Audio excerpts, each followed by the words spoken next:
আল্লাহ সুবহানাহু ওয়া তাআলা আমাদেরকে যে নিয়ামত দান করেছেন, সবচেয়ে বড় নিয়ামত কোনটা আপনারা বলতে পারেন? সবচেয়ে বড় নিয়ামত কি মানুষদের? ঈমান হচ্ছে সবচেয়ে বড় নিয়ামত। আল্লাহ সুবহানাহু ওয়া তাআলা আমাদেরকে ঈমান দান করেছেন, ঈমানের বদৌলত দিয়েছেন। এই যে ঈমানটা আল্লাহ সুবহানাহু ওয়া তাআলা আমাদেরকে দিলেন, এই জন্য আমাদেরকে আল্লাহ সুবহানাহু ওয়া তাআলার শুকরিয়া আদায় করতে হবে কি হবে না? অল্প না বেশি? বেশি আদায় করতে।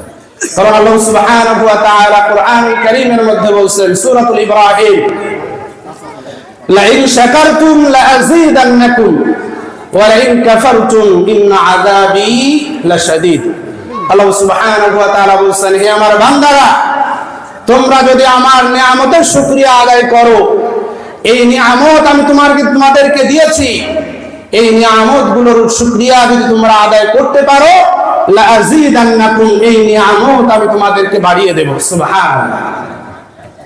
ওয়া লাইন কাফারতুম ইন্না আযাবী লাশাদীদ, আর যে ব্যক্তি আমার এই নিয়ামতটা পেয়েও আমার এই নিয়ামতের কুফরি করবে, নিয়ামত পাওয়ার পরেও আল্লাহকে চিনবে না, রাসূলকে চিনবে না, কুরআনুল কারীম অনুযায়ী জীবন পরিচালনা করবে না, রাসূলের ইজ্জত রক্ষার জন্য, রাসূল সাল্লাল্লাহু আলাইহি ওয়াসাল্লামের শান বোঝার জন্য, রাসূলের ইজ্জত আবরুম রক্ষার জন্য যারা দায়িত্ব পালন করবে না, আল্লাহ সুবহানাহু ওয়া তাআলা বললেন, ইন্না আযাবী লাশাদীদ, আমার আযাব বড় কঠিন, আমার আযাব বড় কঠিন। আল্লাহ সুবহানাহু ওয়া তাআলা নিয়ামতের সাথে সাথে আমাদেরকে বললেন যে আমার আযাবও কিন্তু বড় কঠিন। তাহলে আল্লাহ সুবহানাহু ওয়া তাআলা কোরআনুল কারীমের মধ্যে বলেন, ওয়া ইন তাউদ্দু নি'মাতাল্লাহি লা তুহসুহা, তোমরা যদি একটা একটা করে আমার নিয়ামতগুলো গুনতে থাকো, লা তুহসুহা, তোমাদের হায়াত শেষ হয়ে যাবে, কিন্তু আমার নিয়ামত তোমরা গুনে শেষ করতে পারবে।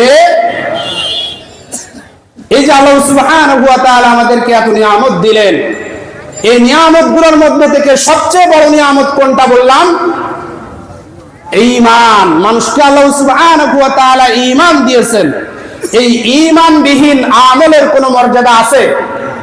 আপনি অসংখ্য আমল করছেন, তাহাজ্জুদ গুজার, তাসবিহ তাহলিল সব সময় পড়তে থাকেন, 5 ওয়াক্ত নামাজ পড়েন, কিন্তু ঈমানের বদৌলত আপনার ভিতরে নেই, ঈমানটা আপনার ভিতর থেকে চলে গেছে, তাহলে আপনার ওই আমলটা আপনার কোনো উপকার করতে পারবে? কথা বলেন, কোনো উপকার করতে পারবে না।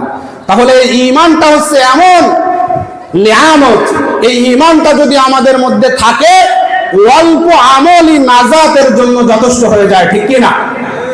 কিন্তু ঈমান যদি না থাকে আর আমল যদি বেশি থাকে, ঈমান ভঙ্গকারী বিষয়গুলো আমার দ্বারা সংগঠিত হচ্ছে, কোরআন আমার দ্বারা অপমানিত হচ্ছে, কোরআন আজকে আমার দ্বারা লাঞ্ছিত হচ্ছে, কোরআনের হুকুম আহকাম গুলো আমার কাছ থেকে দূরে সরে যাচ্ছে, আর আমি আমল করে যাচ্ছি, কিন্তু ঈমানটা আমার ভিতরে পরিপূর্ণ নেই। যদি এরকম হয়, তাহলে এই ঈমানহীন আমলের কোনো মূল্য আছে? কথা বলেন। তাহলে আমাদের এই ঈমানটার অবস্থা একটু যাচাই করার দরকার আছে না নাই? কথা বলেন, দরকার আছে না? অবশ্যই আছে। কারণ ঈমান হচ্ছে এমন একটা নিয়ামত, যে নিয়ামতটা আল্লাহ সুবহানাহু ওয়া তাআলা দিয়েছেন, এই ঈমান ব্যতীত যাবতীয় আমল নিষ্ফল হয়ে যায়। আর এই ঈমান থাকলে সামান্য আমলও দামি হয়ে যায়। ঈমান যত বিশুদ্ধ মজবুত হয়, আপনার ইবাদত, বন্দেগী, লেনদেন, মুআমালাত, আচার ব্যবহার, আখলাক গুলো সুন্দর হয়ে যায়, ঠিক কি না? যদি আপনার ভিতরে ঈমানটা থাকে, সেই ঈমানের তরবিয়াত অনুযায়ী যদি আপনি আপনার জীবনটাকে ঢেলে সাজান, তাহলে ওই জীবনের উপরে রহমত নাজিল করবেন কে? আল্লাহ সুবহানাহু ওয়া তাআলা।